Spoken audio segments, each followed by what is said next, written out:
그 전도서의 말씀입니다. 사실 이게 시편 127편 이게 그 솔로몬이 기록한 시편이고요. 그리고 또 잘 알다시피 그 잠언서 있죠. 잠언서도 얼마나 지혜롭습니까? 이 잠언서도 이제 그 보게 되면 두 편만 빼고는 다 솔로몬이 참 이것을 다 기록한 한 성경의 시편이 이게 잠언서죠. 다윗은 시편의 대부분을 썼고 솔로몬은 잠언서를 전체를 기록하게 됩니다. 그리고 나서 이 전도서도 솔로몬이 쓴 건데 이 그 전도서하고 그리고 잠언서는 좀 차이가 있어요. 어떤 차이냐면 솔로몬이 나이가 들어서 말년에 큰 실수를 합니다. 솔로몬은 그 다윗의 왕위에서 참 지혜로운 왕이었는데 진짜 그 뭐 모든 열방들이 다 경배했죠. 모든 걸 다 다스렸어요. 큰 나라가 됐습니다. 그러다 보니까 이제 각 나라들에서 공주들 있죠. 공주들을 보내잖아요. 그러니까 이제 아내들이 많아졌는데, 근데 이제 그 열방에서 보내다 보니까 아내를 맞이할 수밖에 없는데 그들이 다 그 나라의 신앙을 갖고 있었겠죠. 종교를. 수많은 종교들이 있었겠죠. 솔로몬이 젊었을 땐 괜찮았는데 솔로몬의 나이가 많이 들다 보니 여인들이 드세잖아요. 그러니까 젊잖아요. 솔로몬은 나이가 많고 이제 비실비실한데. 그러니까 솔로몬이 여인들의 눈치를 보기 시작을 하면서 각 나라의 모든 우상들을 다 섬기게 됩니다. 하나님의 진노가 뭐 이루말할 수가 없죠. 절대절명의 위기의 순간, 이때 무엇이 빛나느냐? 다윗의 신앙이 빛나는 거예요. 그때는 사실은 다윗은 세상에 존재하지 않았지만 하나님이 다윗에게 약속한 게 있어요. 너는 나에게 합한 자고 너의 평생에 나에게 합하게 살았구나. 내가 너에게 복을 줄 텐데 네 자손들은 내가 반드시 버리지 않겠다. 그래서 이제 하나님의 역사가 나타나게 됩니다. 이때 솔로몬에게 성령 하나님이 역사하셔서 그가 돌이키는 역사가 일어나게 돼요. 이거 참 놀라운 겁니다. 우리가요, 신앙생활 하다가 깊이 낙심돼서 뭐 신앙을 잃어버리게 되거나 혹은 우리가 또 이렇게 하다가 사입이나 이단에 빠지게 되면요, 빠져나오는 게 거의 불가능해요. 정말 기적입니다, 이거는. 그런데 솔로몬은 빠져나오게 되는데 이거는 이 기적은 성령 하나님께서 하신 것 외에는 없어요. 그래서 이렇게 빠져나온 다음에 솔로몬이 크게 땅을 치고 자기의 그 지혜로웠던 모든 것들, 이런 것들이 얼마나 그것이 어리석은 거고 인간의 한계를 느끼면서 깊은 통찰을 하게 돼요. 하나님이 주신 지혜, 잘 아시죠? 솔로몬은 지혜로운 데다가 하나님께서 지혜를 주셨잖아요. 그죠? 1,000문제 드린 다음에 얼마나 지혜로웠어요.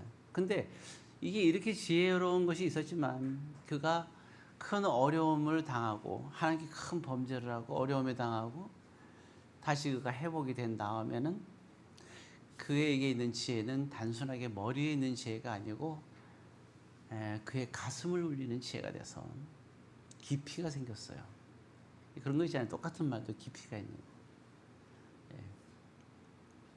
그런 게 있는 것 같아요. 제가 어렸죠. 그 이제 한참 막 목회 초년기 때인데 21년 전입니다. 21년? 네, 21년 전쯤. 뭐 초기도 아니네요. 근데 제가 한 번 오늘 오카는 목사님을 만나게 됐어요. 하면서 얘기를 하는데 그분이 뭐 그렇게 뭐 얘기를 많이 안 하고 그냥 간단하게 얘기를 했어요. 서로 사랑합시다. 그 한마디를 했는데 그 가슴을 이렇게 울리는 거예요. 수많은 얘기 뭐 사랑하자 서로 사랑 수많은 얘기를 들었는데 그때는 별로 크게 아 그래야지 이렇게 했는데 그분이 그 얘기를 딱 하는데 가슴이 뭉클하더라고요. 그러면서 그때 깨달았어요. 아 이게 어떤 말을 하더라도 그 사람의 삶이 어떻게 살았는지, 그리고 그 사람의 신앙이 어떤 신앙인지, 그 사람의 마음 상태가 어떤 상태인지에 따라서 그 한마디의 영향력이라는 것이 굉장히 깊이가 있구나. 제가 왜 얘기를 하냐면 솔로몬은 큰 어려움을 겪은 다음에 하나님께 큰 실수를 하고 큰 은혜 가운데서 회복된 다음에 쓴 글이 바로 이 전도서예요. 잠언서도 지혜롭지만 전도서 지혜롭지만 전도서에는 굉장한 깊이가 있어요. 이게 어떤 그 내용의 깊이도 깊이지만 그 속에 담겨 있는 깊이, 그 울림이 있다는 얘기거든요. 처음에 전도서를 봤더니 이해가 안 갔어요. 뭐 헛되다 그러니까 헛된가 보다. 뭐든지 때가 있다 그러니까 그래 이럴 때도 저럴 때도 있구나 생각했는데 요즘은 보면서 새로운 것들이 그 속에 지혜로운 것들이 전도서를 읽기 싫었어요. 제가 그 신학교 다닐 때 일인데 전도서를 딱 폈습니다. 처음에 그 1장 1장이 있는데 헛되고 모든 것이 헛되다 이걸 있는데요. 과거에 이렇게 살았던 것들이 다 기억이 나면서 그러면서 이 그 솔로몬의 그 고뇌에 찬 그런 어려웠던 걸 생각하면서 도저히 넘어갈 수 없는 거예요. 예, 사실은 성경책은 마음 먹으면 일주일이면 다 읽잖아요. 근데 이게 그냥 그렇게 소설책처럼 읽을 수가 없잖아요. 제가 그 전도서를 읽는데 일주일이 넘게 걸렸어요. 이 책장을 넘길 수가 없어요. 읽으려 그러면 헛되고 헛되니 모든 것이 헛되도다. 딱 그걸 읽으면 그 다음부터는 어떻게 넘길 수가 없어요. 하루 종일 왔다 갔다 해요. 그 다음에 또 넘기려고 하면 그 다음 절 읽으면 또 왔다 갔다 하고 도저히 이게 넘길 수가 없는 거예요. 예, 그 속에 그 솔로몬의 회환이 담겨 있더라고요. 많은 그 하나님 앞에 죄송한 마음, 그리고 하나님 앞에 범죄했던 그 순간, 그리고 자기가 지혜가 있다고 교만했던 그 순간, 스바 여왕이 왔을 때 그 철모르고 했던 그런 행동들에 대한 후회감 같은 것들이 거기에 담겨 있는 것을 느끼면서 넘길 수가 없는 거예요. 그래서 일주일이 뭐예요? 거의 뭐 한 2주 정도 겨우 1장 하나 넘기는데 그렇게 힘들었던 것 같아요. 자, 그래서 그때는 참 힘들었는데 그런데 지금은 전도서를 펴면 지혜로움이 정말 지혜로움이 있는 거예요. 그래서 오늘은 전도서 5장을 우리가 또 보게 됩니다. 보게 되면서 참 성숙한 솔로몬 그리고 그 가운데 있는 기록된 성경 말씀 같이 나눠보기를 원합니다. 자, 일단 우리가 믿음 생활이라는 거는 그런 것 같아요. 하나님을 인정할 수 있어야 됩니다. 내가 하나님을 인정하지 않으면 참 신앙생활이 시작하기 어려워요. 우리가 하나님을 하나님으로 인정할 수 있는 사람. 예, 물론 이제 전적인 신뢰가 돼야 되겠지만 먼저 하나님을 인정해야 돼요. 하나님이 계시다 라는 것이 인정이 돼야 돼요. 단순한 것 같지만 그렇지가 않아요. 하나님 나와 함께 하신다. 그리고 하나님께서 하시는 것은 그것은 참 우리에게 유익하고 감사한 일이다.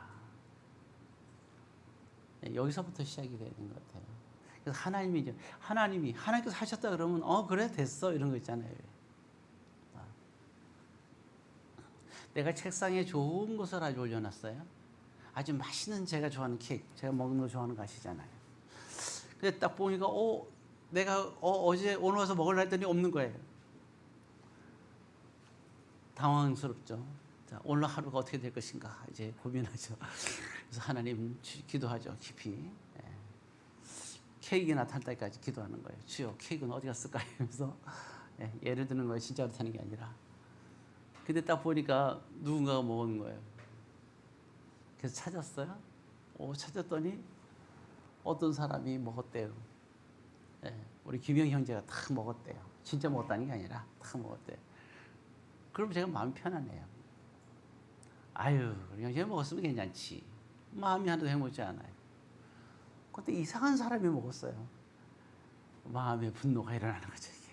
네. 그건 뭘까요? 제가 김 형제를 인정하는 거예요. 누가 어떤 여러 가지 조언을 하잖아요. 욥의 새 친구도 조언을 하잖아요. 새 친구가 욥에게 얘기할 때 욥은 그걸 인정할 수가 없어요. 새 친구를 인정할 수가 없어요. 근데 마지막에 하나님께서 오시잖아요. 나타나서 욥에게 야 너는 이렇게 이걸 이렇잖아 하고 얘기를 하니까 욥이 인정을 하거든요. 이게 우리가 하나님을 인정할 수 있는 사람이 돼야 됩니다. 그래서 이렇게 하나님이 인정했을 때 신앙의 출발이 된다 하는 것을 말씀을 드립니다. 여러분들도 이건 아닌데요. 이건 사람들과 사람들 사이에 하는 얘기지. 하나님과의 나와의 관계에서는 이건 아닌데요 하면 안 돼요. 하나님과 나 사이에는 인정할 수 있어야 돼요. 그 어떤 일을 하더라도. 예. 한참 전도사 시절에 또 제가 한국에 그때 저는 그분을 만나본 적이 없어요. 사춘기 때 책을 읽어본 적은 있지만 부흥 강사 로버트 슐러 목사 말씀을 제가 전에도 한번 들었을 거예요. 한국에 그분이 부흥 강사로 오셨잖아요. 부흥 강사로 왔는데 갑자기 전화가 왔어요. 그의 자녀 중에 한 분이 큰 트럭에 치여가지고 거기에 바퀴에 빨려 들어가가지고 이제 걷지도 못하게 두 다리가 말려 들어가서 걷지도 못하게 된 상황이잖아요. 실제로 전화가 온 거예요. 그럼 전화를 그 자리에서 그스에서 받았잖아요. 사람이 급할 때 정말 그 사람이 나타난 거잖아요. 근데 그분이 첫 마디가 하나님 감사합니다였어요. 보통 사람들은 불행한 일을 생각하는데 이분을 내가 존경하는 이유는 신학을 존경하는 게 아니에요. 그분의 신앙을 존경한다는 겁니다. 신학과 신앙은 다릅니다. 신학은 그분하고 저하고 노선이 다르지만 그분의 신앙은 참 위대한 거예요. 왜 감사한다 할 수 있을까요? 그 순간도 하나님께서 함께 계셨다는 것을, 그리고 그걸 허락한 것도 하나님이라는 것을 믿기 때문에 하나님께서 하셨다면 감사한 거예요. 왜? 하나님이 하셨다면, 내가 최고 좋아하는 케이크를 내가 신뢰하는 사람이 먹었다면 오케이인 것처럼 하나님께서 하셨다면 오케이가 되는 거예요. 이게 인정이에요. 그래서 일단은 우리의 마음에 하나님께서 하셨다면, 하나님께서 하셨어? 오케이. 이런 인정할 준비가 되었느냐. 오늘 이 부분을 우리는 생각할 수 있어야 됩니다. 그래서 이 전도서의 출발은 하나님의 인정하는 데서부터 시작된다. 여러분들도 오늘부터 제일 출발이 하나님께서 인정하면 감사하다. 예, 그게 중요합니다. 오늘 여러분들 이 자리에 온 것도 우연이 아니에요. 필연입니다. 왜? 누가 필요했어요? 내가 필요한 게 필연이 아니에요. 그거는 세상 사람들의 얘기고 하나님께서 필요하셨어요. 그래서 하나님께서 오시게 하신 거예요. 여러분 잘 오셨어요. 왜? 하나님께서 꼭 오길 바랬어요. 유행가 가사도 있잖아요. 우리 만남은 우연이 아니야. 있나? 왠지 있는 것 같아요. 예, 그렇죠. 필연이다. 그래서 우리가 이 승려사역교회 공동체에서 같이 예배드리게 된 것은 이 시간이 필연입니다. 자, 그래서 일단 그 하나님을 인정해야 된다는 말씀을 보면서 오늘 보게 되면 그런 말씀이 나와요. 3장 12절에 전도서 3장 12절의 말씀, 모든 것이 때가 있다 막 이런 얘기를 하면서 나오는 말씀 중에 그 핵심이 담기는 말씀입니다. 3장 12절 큰 목소리로 같이 읽겠습니다. 사람들이 사는 동안에 기뻐하며 선을 행하는 것보다 더 나은 것이 없는 줄을 내가 알았고, 내가 알았고, 큰 범죄 속에서 그 지혜로운 솔로몬이 한순간에 무너지면서, 사람은 자랑할 게 없어요. 세상에 가장 지혜롭다는 솔로몬도, 모든 부귀와 영화를 모두 것을 갖고 있던 솔로몬도 모든 영화를 갖고 있고, 그의 조상이 또 누구 다윗이잖아요. 뭐 이름 말할 수가 없죠. 그리고 그의 조상이 또 유다 아닙니까? 그런 대단한 그 믿음의 족보를 3대 4대 정도가 아니에요. 어마어마한 그런 그들의 삶 자체가 믿음의 조상이잖아요. 그러한 사람입니다. 그런데 내가 이제 알았다는 거예요. 내가 이제 알았다. 다 소용없는 거예요. 정말 하나님께서 더할 수 없이 값어치는 게 무엇이냐. 글쎄요. 사람마다 다르겠죠. 지금 만약에 우리에게 묻는다면 솔로몬은 한참 철없을 시기에 처음 왕이 됐을 때 1천 번제를 드리고 하나님께서 그랬잖아요. 솔로몬에게 넌 나에게 무엇을 원하느냐 했을 때 뭘 원했어요? 하나님 나에게 백성을 다스릴 수 있는 하나님의 뜻대로 살 수 있는 지혜를 주세요. 이렇게 지혜를 구했잖아요. 그게 전부인 줄 알았어요. 그런데 이제 알았다는 거예요. 자, 무엇을 알았을까요? 여기 12절에 나왔죠. 첫 번째, 뭐 하며? 기뻐하며. 기뻐해야 된다는 걸 아는 거예요. 여러분, 기뻐한다는 것은 감사한 거예요. 지금의 여러분들이 있는 자리가 참 감사한 겁니다. 성경의 수많은 위대한 인물도 마찬가지예요. 사도 바울도 얘기할 때가 많이 있었잖아요. 내가 주의 사역을 할 때 내가 부할 때도 있었고 혹은 내가 사역할 때 돈이 한 푼도 없을 때도 있었다. 보게 되면요. 사역을 해서 갈 때 이제 고린도 지역을 가게 됐는데 선교비가 뚝 떨어지는 거예요.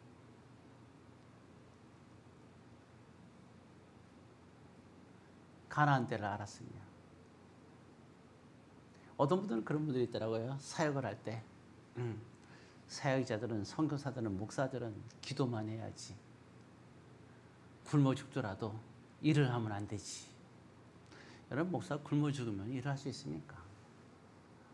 제가 만약에 3일간 굶고 여기 여러분 앞에서 제가 말씀을 전한다면 여러분들은 참 목사 훌륭하다 이렇게 생각하시겠어요?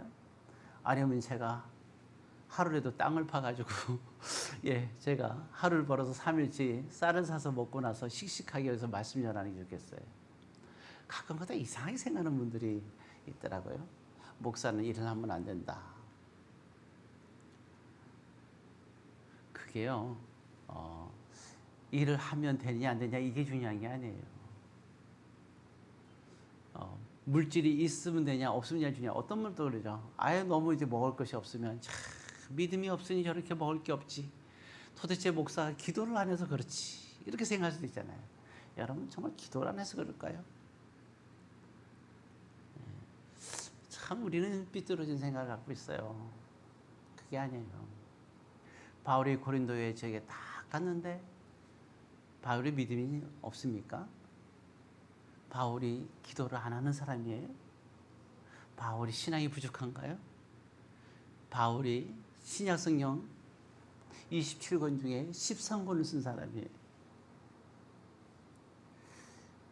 신약시대의 다윗 같은 사람이에요. 이런 위대한 인물입니다. 그런데 고린도 지역에 갔는데 어떻게 해요? 먹을 것이 없는 거예요. 선거비가 다 떨어졌어요. 이거 어떻게 합니까? 그래서 우리가 잘 알죠? 다윗이 생각해요. 다윗은 과거에 굉장히 지성이 있는 사람이고 재주가 많은 사람이잖아요. 특히 또 손재주가 많은 사람이에요. 그래서 자기가 알고 있던 했던 손재주가 있는 일을 같이 이제 일을 하는 거예요. 그래서 일을 해갖고 돈을 벌어요. 그래서 그거 갖고 생활을 빌었습니다. 그러면서 그 돈을 가지고 쓰면서 그곳에서 이제 무엇을 하냐면 전도를 해요. 그래서 거기서 교회가 탄생하게 되는 거예요. 하나님이 원하는 것이 뭘까요? 우리는 너무 이게 정말 하나님이 원하는 것은 예수 믿지 않는 사람들이 예수 믿게 되고 하나님은 정말 이게 믿는 사람도 더 신앙생활 잘하기를 원하시고 믿지 않는 사람이 속히 회개해서 주님의 나라로 오기를 원하시잖아요. 근데 거기에 뭐 무엇을 하고 안 하고 가난하고 부하고 그게 왜 들어갑니까? 우리는 정말 이 부수적인 것 때문에 쓸데없는 그러한 생각을 하고 낭비할 때가 참 많이 있어요. 자, 다시 돌아와서 그래서 이게 보면 항상 중요한 거는 또 그것도 있죠. 바울이 감옥에 여러 번 갇혔어요. 어떤 분도 그러죠. 예수 믿으면 감옥에 가지 않는다. 그런 게 어디 있어요? 바울은 감옥을 여러 번 갔어요. 그래서 감옥에서 쓴 편지 중에 하나가 빌립보 교인들에게 편지를 썼습니다. 빌립보 교인들이 신앙생활하기가 너무 힘들었어요. 왜냐하면 빌립보 교인들은 성도도 작았고 또 성도들이 물질적으로도 힘들었어요. 같이 원래 이거 보면 구약 시대부터 교회에서는요. 구약 시대는 제사를 드리고 신약 시대는 예배를 드렸잖아요. 근데 구약 시대는 예를 들어서 다 같이 모이잖아요. 그럼 번제를 드려요. 속건제도 드리고 제사를 드려요. 제사를 통해서 하나님께 모든 사람들이 그 예배당에 모여서 그때는 성전이라 그러죠. 그때 지금 예배당이고 모여가지고 제사를 드립니다. 번제를 드려요. 번제를 드리게 되면 모든 사람이 어떻게 돼요? 다 하나님 앞에서 회복이 되는 거예요. 제사함을 받는 거예요. 그리고 두 번째 드리는 게 뭡니까? 꼭 드리게 화목제를 드려요. 화목제를 드리게 되면 이제 보면 그런 게 있어요. 우리가 번제를 드릴 때 이게 다 물질에 이게 부한 게 다르잖아요. 그리고 또 믿음이 다 다르잖아요. 그죠? 그러면 어떤 사람은요. 번제를 드리는데 그 집에 있는 비둘기 있잖아요. 비둘기를 갖고 와서 드리는 사람이 있고요. 어떤 사람은 집에도 비둘기가 없으니까 어떡하냐면 하루 종일 나가가지고 산에 가고 비둘기를 잡아가고 산비둘기를 드리는 사람도 있어요. 예. 어떤 사람들은 집에 있는 양을 갖고 와서 드리는 사람도 있고. 그리고 또 어떤 사람은 오늘 참 내가 좋은 일이 있고 또 물질이 또 있고 돈이 크게 생겼어. 이분은 신이 나갖고 어떡하느냐. 소 한 마리를 갖고 와요. 실제로 그랬어요. 그래서 번제를 이게 다 드리는 거예요. 그럼 나머지는 번제 드린 다음에 나머지 그럼 보세요. 소를 번제 드리고 그다음에 이제 번제는 이제 그 다 드리는 거지만 만약 속건제를 드린다. 예를 들어서 하게 되면 속건제 같은 거 드리게 되면 이제 이렇게 나머지 남는 것도 있잖아요. 다 드린 게 아니라 살 같은 게 남잖아요. 그죠? 번제는 남는 게 없지만 그건 남는 것으로 뭘 드리겠어요? 남는 고기 갖고는 화목제를 드리는 거예요. 화목제는 어떻게 하냐? 번제는 살을 다 뭐 양이 있다면 양의 살을 다 하나게 드리는 게 번제예요. 근데 화목제는 뭐냐면요. 갖고 온 짐승이 이렇게 있으면 살은 안 드려요. 살을 빼고 드려요. 그럼 그 살을 어떻게 할까요? 번제는 살을 드리는 거고 나머지 제사는 살을 안 드려요. 화목제는. 그 살은 뭐 하느냐? 제사를 끝난 다음에 참여한 모든 사람들이 그 살을 가지고 맛있게 음식을 해서 나눠 먹어요. 그래서 항상 모든 제사에서는 화목제가 두 번째 꼭 들어갔어요. 그렇게 되면요. 어려웠던 사람, 근심했던 사람 먹으면서 서로가 친교를 했어요. 그러니까 신약시대도 마찬가지예요. 신약시대에 왔을 때는 어떻게 했을까? 신약시대는 와가지고 그들은 예배를 드렸어요. 예배를 다 드려요. 예배 안에는 5가지 제사가 다 들어가는 거예요. 번제, 소제, 속제제, 속건제가 우리 예배에 다 들어가요. 하나님께서 제사함의 역사가 있어요. 예배에는 회복의 역사가 있고. 그리고 나서 예배를 다 드리고 나죠. 그러면 각자 저마다 뭐 우리 시골에 가면 있잖아요. 옛날에 뭐 공부할 기회 되면 감자 이렇게 막 들고 오고 호박 들고 오고 옛날에 성미 기억나시잖아요. 성미에서 막 쌀들에게 그냥 갖고 오고 그렇죠. 예. 그럼 그거 갖고 뭐예요? 음식을 해가지고 그 음식 갖고 서로 나눠 먹는 거예요. 그게 화목제를 대신했어요. 그래서 성도들의 교제와 있었던 거죠. 그래서 이게 오늘날 우리 신과 사역에도 마찬가지예요. 음식을 이렇게 예배를 드리죠. 예배를 드리면서 하나님 앞에 회복의 역사가 있는 거예요. 모든 예배를 통해서. 그리고 마지막에는 어떻게 하죠? 각자 성도들의 섬김을 통해서 믿음대로 섬김을 통해서 식사를 맛있게 하잖아요. 이 식사를 하는 게 바로 뭡니까? 그 한목제의 공동체의 역사가 구약시대에 있었던 한목제의 그런 모든 것이 있는 거예요. 저는 근데 때로 보면 이게 그 기관지나 건강이나 전염성이나 이런 게 안 좋아서 식사를 못하는 분들은 못 먹었어요. 구약에도 마찬가지고. 그래서 가능하면 우리 싱할교회 성도들은 꼭 예배를 드리고 식사도 하시면 좋아요. 왜냐하면 그게 예배의 한 부분의 중요한 요소이기 때문에 그런 거예요. 우리가 몰라서 그렇게 하는 거지. 그래서 그런 부분들은 여러분들이 또 알았으면 좋겠다 생각을 합니다. 자, 어찌되었든 다시 이제 돌아와서 그래서 오늘 우리가 사람이 사는 동안에 첫 번째 뭐 하고요? 기뻐하라, 감사하라. 왜? 누가 했으니까. 내가 가난해진 건 누가 하셨으니까. 내가 가난한 건 기분 나빠요. 누구 때문에 가난했으면 기분 나빠. 그러나 하나님께서 하셨다면 제가 인정하라는 거죠. 그러면 기뻐해요. 감사해요. 그래서 바울은 아까 그랬잖아요. 감옥에 있으면서 빌립보 교인들에게 편지를 하는 거예요. 그때 바울은 감옥에 있었잖아요. 그때 뭐라고 썼어요? 기뻐하라 그랬어요. 성도들이요, 기뻐하라. 내가 감옥에 갇힌 일로 염려하지 말고 기뻐하라 그랬어요. 아무 걱정하지 말고. 참 위대한 스승이죠. 저도 여러분들에게 드리고 싶은 말씀은 지금의 어떤 상황이라 하더라도 여러분 기뻐하시기 바랍니다. 감사하세요. 그래서 우리 말에 늘 감사가 나와야 돼요. 순간적으로 우리가 욕이 나올 때가 있잖아요. C가 나오죠. ABC의 C. 그 영어에 C가 있어 참 다행이에요. 그 욕인지 아닌지 잘 모르잖아요. 우리가 그죠? 그러지 마세요. 왜 그럴까요? 기뻐하는 사람은 그 단어를 쓰지 않습니다. 우리가 단어가 참 중요하죠. 감사와 기뻐하는. 그래서 언제 기뻐해요? 범사에 감사하라 했잖아요. 보세요. 사도 바울이 했어요. 범사에 감사하라 했죠. 이 왜 범사에 왜 감사하라 할까요?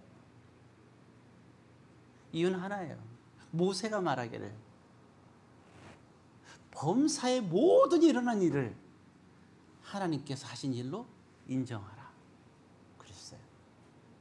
그리하면 내 길을 인도하시리라. 사실 그 말은 모든 우리의 삶을 인도하시는 분 누구예요? 하나님이세요. 하나님께서 인도하세요. 중요한 건 우리가 인정하지 않는 거예요. 모세는 광야에서 40년 동안 길을 걸으면서 구름 기둥을 따라서 40년 동안 걸었어요. 이 걸어간 이 길이 40년 동안 걸은 이 길이 다 범사의 주님을 인정해야 될 길이었는데 이걸 인정하지 않은 사람들이 모세를 원망하고 그렇게 광야에서 죽어갔던 거예요. 큰 선물인 가나안 땅에 가라고 했는데 전탄권을 보냈더니 인정하지 못했잖아요. 왜? 골리앗 조상들이 있으니까. 우리가 잘 아는 내용이죠. 그래서 우리가 하나님을 참 인정하는 것이 중요해요. 내 앞에 무슨 큰 문제가 있는 게 중요한 게 아니라 하나님이 나와 함께 계시냐가 중요한 거예요. 그래서 우리는 감사와 기쁨, 범사의 하나님을 인정하며 해야 됩니다. 그래서 범사에 우리는 감사할 수 있어야 됩니다. 오늘 여러분들에게 지금까지 있었던 모든 일들은 우연이 아니에요. 그러니까 너무 슬퍼하지만 설사 우리가 실패했다 하더라도 마찬가지예요. 솔로몬이 하나님께서 범죄했어요. 만약 솔로몬이 하나님께 범죄하지 않았다면 우리는 이렇게 생각할 거예요. 야, 솔로몬은 완벽한 인간이다. 세상에 완벽한 인간은 없어요. 성경은 그렇게 얘기하고 있어요. 솔로몬조차도 완벽할 수가 없는 겁니다. 우리도 완벽할 수가 없어요. 그러니까 우리가 완벽하다고 착각하지 마세요. 사람의 생각은 완벽한 게 아니에요. 내 생각은 이런데 그런 말 하지 마세요. 내 생각이 그렇게 대단해요. 내 생각은 이런데 들으면요 피곤해요. 하나님의 생각이 중요해요. 그리고 또 한 가지 있죠. 그 다음에 선을 행하라 이렇게 놨습니다. 예, 우리가 정말 선을 행할 수 있어야 됩니다. 예, 이 선을 행하기 위해서는 우리가 하나님의 말씀을 듣는 것이 참 중요합니다. 그래서 오늘 여러분들이 이 말씀을 듣고 말씀을 묵상하는 것이 중요하고 말씀대로 살아가기 참 중요해요. 예, 오늘 이게 기뻐하는 것이 무엇인지 선을 행하지 무엇인 것인지를 좀 더 얘기를 많이 나누고 싶었는데 그 두 가지를 얘기하면서 벌써 시간이 다 지나가고 있고 여러분들이 기대하던 식사 시간과 화목제가 기다리고 있으니까 더 이상 할 수는 없을 것 같고 그래도 오늘 여러분들이 생각한 두 가지는 꼭 기억하세요. 한 가지 이제부터의 여러분들의 삶은 감사의 기쁨 그리고 여러분들이 일어나는 모든 일들 일이 잘 되든 안 되든 이제 좀 너무 이제 이렇게 스트레스 받지 마시고 너무 마음을 이렇게 급하게 먹지 말고 그냥 하나님께서 이렇게 하셨구나 이렇게 하고 계시구나 범사에 이렇게 하고 계시구나 이제 마음을 편안하게 하세요. 단 절대로 게으르면 안 됩니다. 여러분들이 해야 될 일에 있으면 최선을 다해야 돼요. 생명을 다해서. 아주 중요한 게 중요합니다. 시간이 중요해요. 내가 꼭 하나님께서 주신 우리에게 일이 있잖아요. 그 일을. 저는 목사로서 할 일이 뭐예요? 주의 말씀을 준비하는 거잖아요. 그러면 주의 말씀을 준비하기 위해서 저는 제가 그 시간을 투자해야 되는 거겠죠.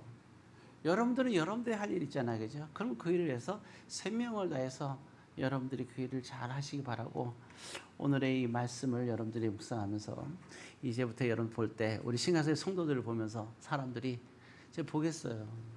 볼 때 얼굴에 슬픔이나 근심이 있는지 아니면 기쁨과 감사가 있는지 그리고 늘 살아갈 때 마음속에 나는 선을 행하며 살아야겠구나 하는 그런 마음을 갖고 사는지 안 사는지 여러분들이 이런 것을 간지 또 우리가 서로가 격려하며 기도하며 이러한 삶을 사시기를 주의 이름으로 권면드립니다. 기도하겠습니다. 사랑의 아버지 하나님, 오늘도 주님을 하나님으로 온전하게 인정하며 우리가 늘 항상 즐거움과 감사함으로 우리가 승리하며 살아가게 하여 주옵소서. 예수님의 이름으로 기도드리옵나이다.